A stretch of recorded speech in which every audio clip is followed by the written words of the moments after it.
Sistem ekskresi manusia. Tubuh manusia menghasilkan berbagai zat sisa yang tidak diperlukan lagi.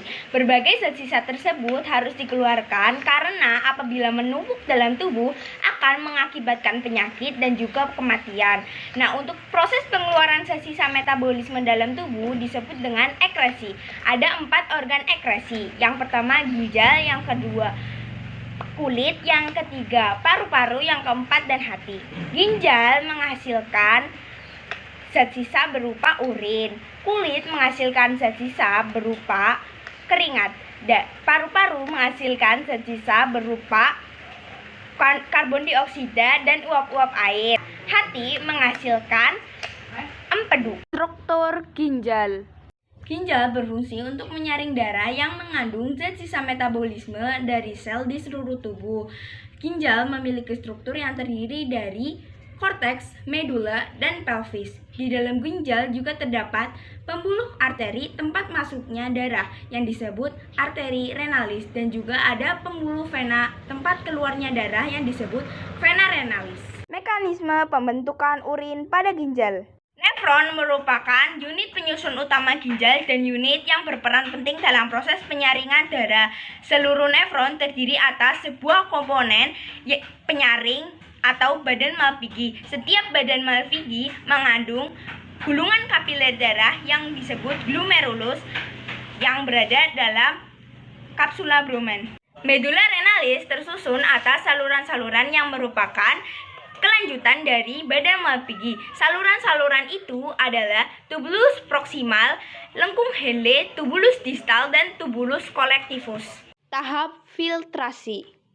Pembentukan urin dimulai dari darah mengalir melalui arteri aferen ginjal masuk ke dalam glomerulus yang tersusun atas kapiler-kapiler darah.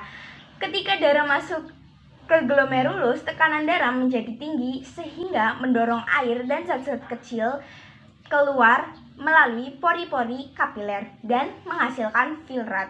Filtrat selanjutnya disimpan sementara di dalam kapsula Bowman.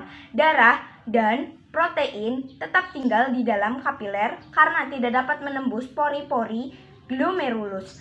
Filtrat yang terapung di dalam kapsula Bowman disebut urin primer. Tahap reabsorpsi. Urin primer yang terbentuk pada tahap filtrasi masuk ke dalam tubulus proksimal. Di dalam tubulus proksimal terjadi proses penyerapan kembali zat-zat yang masih diperlukan oleh tubuh. Nah, cairan yang dihasilkan dari proses reabsorpsi disebut urin sekunder. Nah, urin sekunder selanjutnya mengalir melalui lengkung Henle kemudian menuju tubulus distal. Tahap augmentasi. Setelah melalui lengkung Henle, urin sekunder sampai pada tubulus distal. Pada tubulus distal terjadi proses pengeluaran zat-zat yang tidak diperlukan oleh tubuh lagi. Urin sekunder yang telah bercampur dengan zat-zat sisa yang tidak diperlukan tubuh inilah yang merupakan urin sesungguhnya. Urin yang terbentuk selanjutnya menuju kandung kemih. Tekanan pada kandung kemih disebabkan oleh adanya sinyal yang menunjukkan bahwa kandung kemih itu sudah penuh.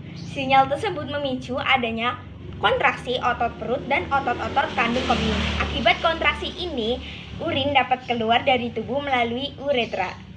Kulit. Kulit berfungsi untuk melindungi jaringan di bawahnya dari kerusakan-kerusakan fisik karena gesekan, penyinaran, berbagai jenis kuman, dan zat kimia berbahaya. Kulit juga berfungsi untuk mengurangi kehilangan air dalam tubuh, mengatur suhu tubuh, dan menerima rangsangan dari luar. Kulit terdiri atas 2 lapisan utama, yaitu lapisan epidermis dan lapisan dermis. Lapisan epidermis. Epidermis merupakan lapisan kulit paling luar yang tersusun atas sel-sel epitel yang mengalami keratinisasi. Pada lapisan epidermis terdapat beberapa lapisan kulit antara lain stratum corneum yang merupakan lapisan kulit mati dan selalu mengelupas. Ada juga lapisan stratum granulosum yang mengandung pigmen melanin. Di bawah stratum granulosum terdapat lapisan stratum germinativum yang terus membentuk sel-sel baru ke arah luar menggantikan sel-sel kulit yang terkelupas. Lapisan dermis. Lapisan dermis terdapat di bawah lapisan epidermis. Pada lapisan dermis terdapat